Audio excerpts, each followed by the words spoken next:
केंद्रित होइए, क्योंकि आपका समय है आपका, है ना।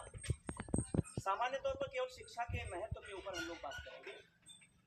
देखिए, एक अवसर है आपको कि आप अभी पढ़ रहे हैं, और जब आप पढ़ रहे होते हैं तो सर्वश्रेष्ठ कार्य कर रहे होते हैं और सबसे आसान भी कार्य कर रहे होते हैं। इसलिए कि किताबों को पढ़ना, किताबों के साथ आप हैं तो क्या किताबें आपसे लड़ाई करेंगी? नहीं। और आप अनुभव करेंगे कि जैसे जैसे आप उसमें दिए गए ज्ञान को ग्रहण करते जाएंगे, आप में एक अलग तरीके का परिवर्तन आने लगेगा। आप अच्छे से बात कर पाएंगे, है ना। चलना, उठना, बोलना, लिखना, मिलना, किसी कोई निर्णय लेना, ये सब कुछ आपका चेंज होता रहेगा। और जब शिक्षा की बात की जाती है तो शिक्षा हर चीज को कवर करती है, वहां सर्वांगीण विकास की बात। आप भी इस बात को अपने ध्यान में रखकर चल रहे होंगे कि ज्ञान के साथ साथ अन्य चीजें जो हैं आपसे जुड़ी हुई, उसका भी विकास आप करते रहेंगे। सहयोग के लिए होते हैं, लेकिन करना स्वयं को होता है। जैसे शिक्षक पढ़ा रहा है आपको, 30 बच्चे पढ़ रहे हैं, लेकिन जो सीखने की प्रक्रिया है वो 30 की अलग अलग होती है। किसी की बहुत ज्यादा होती है, किसी की कम होती है। ऐसा इसलिए हो पाता है क्योंकि हम ध्यान कितना केंद्रित करते हैं। ठीक है, तो इसे जिम्मेदारी भी समझते हुए कि हमें एक अवसर मिला है, ये फिर से रिपीट होने वाला नहीं है। क्या जो कक्षा 6 पास कर चुका है वो फिर से कक्षा 6 में पढ़ने वाला है इस लाइफ में? नहीं, वो अवसर गया आपके हाथ से। एक अवसर है और उसको अंतिम मान करके चलना होता है। जैसे अभी मैं आपको समझाने आया हूँ, आपसे मैं बातें कर रहा हूँ, प्रेरित करने वाली बातें कर रहा हूँ, सामान्य बातें कर रहा हूँ। इसी बात को आप अंतिम बात मान करके, वैसे तो मैं आता रहूँगा, बातें करता रहूँगा, लेकिन इस उम्मीद में आप कार्य न करिए कि फिर से हमको प्रेरित कोई करेगा। आज से ही प्रेरित हो जाइए, फुल एंड फाइनल एकदम। आज से ही गांठ बांध लीजिए। एक चीज आपसे कहूँगा, इसमें जोड़ूंगा, जो बड़े बच्चे हैं खास करके, जो मतलब ये कर सकते हैं, समय सारणी का निर्माण करें। व्यक्तिगत समय सारणी, जो बड़े बच्चे हैं वो चाहे 4 से शुरू होते हैं, अपने आप को 4 से बड़ा माने। आप अपने आप को कहाँ से बड़ा मानते हो आप पर निर्भर है। एक व्यक्तिगत समय सारणी का निर्माण आपको करना है, घर जाकर के समय सारणी, ईमानदारी से। कितने बजे आप सो करके उठते हैं, यानी जागरण का समय आपका क्या है, नित्य क्रिया आप कितने मिनटों में करते हैं, उस टाइम को आप लीजिए। उसके बाद बैठ करके पढ़ते कितना उसको लिखिए। माता पिता का सहयोग उनके कार्यों में कितना करते हैं, घर के कार्य आप कितने समय करते हैं, उस टाइम को भी आप सेट करिए। पूजा पाठ अगर कुछ करते हैं तो उसका भी टाइम आप सेट कीजिए। अपने शयन का भी पर्याप्त समय और फुल नींद लेनी है। अपने स्वास्थ्य की भी पूर्ण चिंता करनी है, क्योंकि एक अच्छा विद्यार्थी बनने के लिए यह आवश्यक है आप पूर्ण रूप से स्वस्थ हो। आप में शौर्य भी होना चाहिए, वीरता भी होनी चाहिए, मिट्टी के प्रति प्रेम भी होना चाहिए। सुबह सो करके उठे तो इस मिट्टी को जरूर टच करें, ठीक है, क्योंकि ये आपको रहने का स्थान दे रही है। ये जैसी भी हो, ये आप रहने का स्थान दे रही है। इस मिट्टी को आप स्पर्श कीजिए, उसके बाद माता पिता के चरण स्पर्श कीजिए। ठीक है, भगवान का ही स्वरूप है गुरु, क्योंकि मार्गदर्शन दे रहा है, वो आपको एक दिशा दे रहा है, और दिशा से बहुत कुछ चेंज होने वाला है। अगर मुझे जलालपुर जाना है और एक गलत दिशा बता दी जाए, सपोज कीजिए जलालपुर पूर्व में है, और केवल दिशा विज्ञान की भाषा में हम आपसे बात कर रहे हैं, जहाँ पर दिशा का महत्व होता है। आपने पढ़ा होगा कि भौतिक राशियां जो है सदिश और अदिश होती है ना, तो सदिश भौतिक राशियों में दिशा महत्वपूर्ण होती है, ऐसा आपने पढ़ा। थोड़ा जल्दी मैं इसलिए बोल रहा हूँ क्योंकि आपका समय कम है, दिन भर से आप थके हुए हैं। हम आपको उतनी ही बातें बोले जो आप अपने अंदर उतार लें। हमारा लक्ष्य इतना ही है कि पूरा देश, पूरा विश्व एक विराट संभावना के रूप में आपकी तरफ देख रहा है, क्योंकि आपको ही बड़े होकर के डीएम बनना है, एसडीएम बनना है, देश की जिम्मेदारियों को संभालना है, कंपनी की जिम्मेदारियों को संभालना है, भोजन आदि की जिम्मेदारियों को संभालना, सब कुछ आप पर होने वाला है।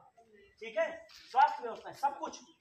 तो आपको अपने आप को बहुत महत्वपूर्ण समझना। हर बच्चा अपने आप को सबसे ज्यादा महत्वपूर्ण समझेगा, हर बच्चा अपने आप को सबसे ज्यादा महत्वपूर्ण। तो महत्वपूर्ण कैसे समझेगा? अपने स्वास्थ्य की चिंता उसे खुद करनी होगी, वो घर कार्य भी करे। ये देखिए, एक अच्छे का उदाहरण, जो कि बहुत विषय थोड़ा सा बड़ा है, एक अच्छे बच्चे का उदाहरण अगर उठा करके आप अपने आसपास या कहीं भी दूर देखेंगे, जो बहुत जिसने सफलता अर्जित की होगी, तो आप पाएंगे क्या कि वो बच्चा घर का कार्य भी खूब करता था, घर पर पढ़ता भी खूब था, माता पिता के चरण भी दबाता था शाम को। ठीक है, क्योंकि आप परिवार में रह रहे हैं, खूब मिठास के साथ रहना, खूब ठहाके के साथ रहना, खूब हंस के रहना है, ठीक है। तो विषय स्वास्थ्य की तरफ फिर से लौटते हैं। तो अपने स्वास्थ्य की भी चिंता करनी। कैसे चिंता करनी है? माता जी बुला रही, भोजन पे आ जाओ, भोजन पे आ जाओ, खाते नहीं हो, खाना है, ये नहीं खाना है, हरी सब्जी नहीं खाओगे, दाल ही पियोगे, रोटी ही खाओगे, चाउमीन खाओगे, जो भी चीजें हैं जो नुकसान पहुंचाती, जो बच्चे इस चीज को समझ सकते हैं कि उनको उनके साथ ये चीजें, खाद्य पदार्थ उनके साथ नुकसान कर रहे हैं, उनका त्याग कीजिए। खाना क्या है? दाल खाना है, सब्जी खाना है, दूध खाना है, ठीक है। स्वास्थ्य की चिंता इस तरह से होगी। अभी ये शरीर नया निर्मित हुआ है आप सबका, तो बिल्कुल परफेक्ट होगा, लेकिन जैसे जैसे आगे धीरे धीरे उसकी जिम्मेदारियों का लोड होगा, वो बीमार होने लगेगा। तो स्वास्थ्य की भी चिंता करनी है, क्योंकि एक कहावत सुनी होगी, स्वस्थ शरीर में ही स्वस्थ मस्तिष्क का निवास होता है। स्वस्थ शरीर में ही स्वस्थ मस्तिष्क का निवास होता है। तो स्वस्थ मस्तिष्क रखना है तो अपने शरीर को भी स्वस्थ रखना है। और बहुत बच्चे ये मोबाइल वगैरह पे इस तरह के डरावने वीडियो देख करके धीरे धीरे डरने लगते हैं। ये भी देखा गया, अनुभव में आता है। ये सब डरने वाला काम कुछ भी नहीं। अपने अंदर के भय का त्याग करना, बहादुर भी बनना, शौर्य को भी बढ़ाना, बहुत सारे गुण ऐसे हैं जिन पर विकास करना। मेरी बातें बहुत लंबी हो जाएंगी, इसलिए मैं उधर नहीं जा रहा हूँ। अभी इतना ही मात्र आपसे आग्रह है कि आप एक समय सारणी का निर्माण करेंगे। वो समय सारणी आपकी सुविधा के अनुसार होनी चाहिए। अगर आप 4 बजे उठते हैं तो लिखिए कि जागरण का समय 4 बजे है। या आवश्यक नहीं कि आप जबरदस्ती लिखते कि 3 बजे हम जगते हैं। कोई बच्चा 6 बजे सोकर उठता, 7 बजे उठता, 7 बजे लिखो हम सो के उठते हैं। हम जब आएंगे तो वो समय सारणी आपकी देखेंगे। ईमानदारी के साथ हर दूसरे दिन आपको वहां नीचे टिप्पणी में लिखना है कि इसका पालन हम कितना कर पाए। आपको ही पालन करना है, आप ही उसके जज हैं, आप ही फाइनल जो है उसके एग्जामिनर हैं। आप ईमानदारी से लिखेंगे कि हम पालन नहीं कर पा रहे हैं, इसमें ये कठिनाइयां आ रही, इसलिए हम संशोधन करने आ रहे हैं। समय सारणी बनाने से आपको लाभ होगा कि आप निश्चित समय में किसी भी कार्य को संपादित कर पाएंगे। किसी भी व्यक्ति को खुला समय दे दिया जाए 2 घंटे का, वो अनावश्यक रूप में उस समय को बिता देगा।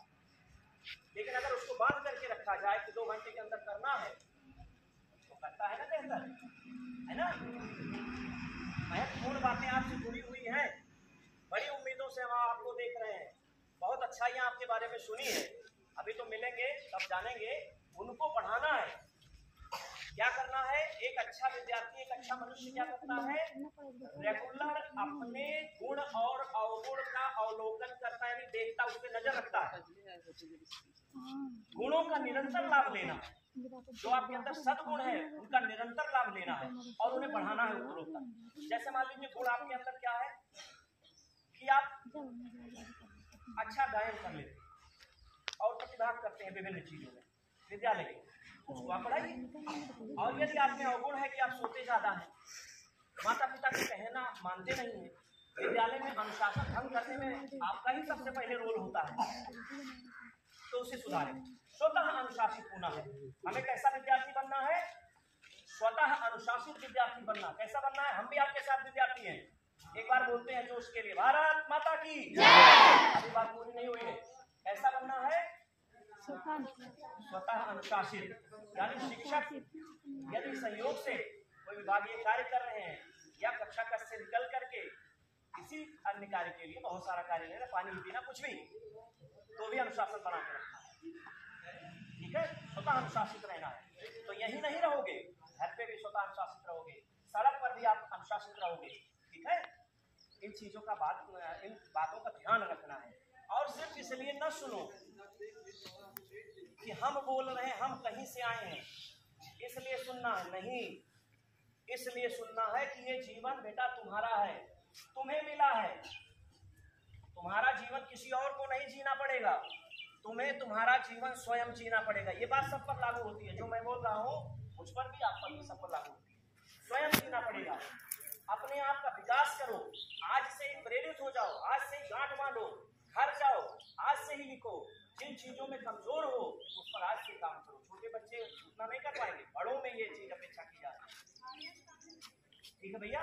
आपका समय ले रहे हैं, लेकिन बहुत मैं भावुक हो जाता हूँ क्योंकि आपके बीच जब होता हूँ, और इसीलिए शायद मैंने इस कार्य का चुनाव भी किया है। यारकी होने का कार्य जो है उसका चुनाव मैंने इसीलिए लिया कि अभी थोड़े से बच्चों, मैं भी एक विद्यालय का हूँ प्राथमिक का, तो मैं उतने ही बच्चों से मिलता था। मैं बच्चों से मिलता हूँ तो मैं बहुत भावुक हो जाता हूँ। इसका चुनाव मैंने इसीलिए किया ताकि मैं अलग अलग विद्यालयों में जाकर, सब विद्यालयों में जाकर के और सभी बच्चों से मैं मिल पाऊँ, ठीक है। क्योंकि इसी में से हीरा मोती पन्ना जवाहरात सब इसी में बिखरे पड़े हुए हैं, और बिखरे नहीं, उन्हीं से भरे पड़े हुए हैं, ऐसा माना जा सकता है कि नहीं भाई? आप देखते हो क्या 100% अच्छा नहीं हुआ जा सकता, 100% अच्छा हुआ जा सकता। साथ होना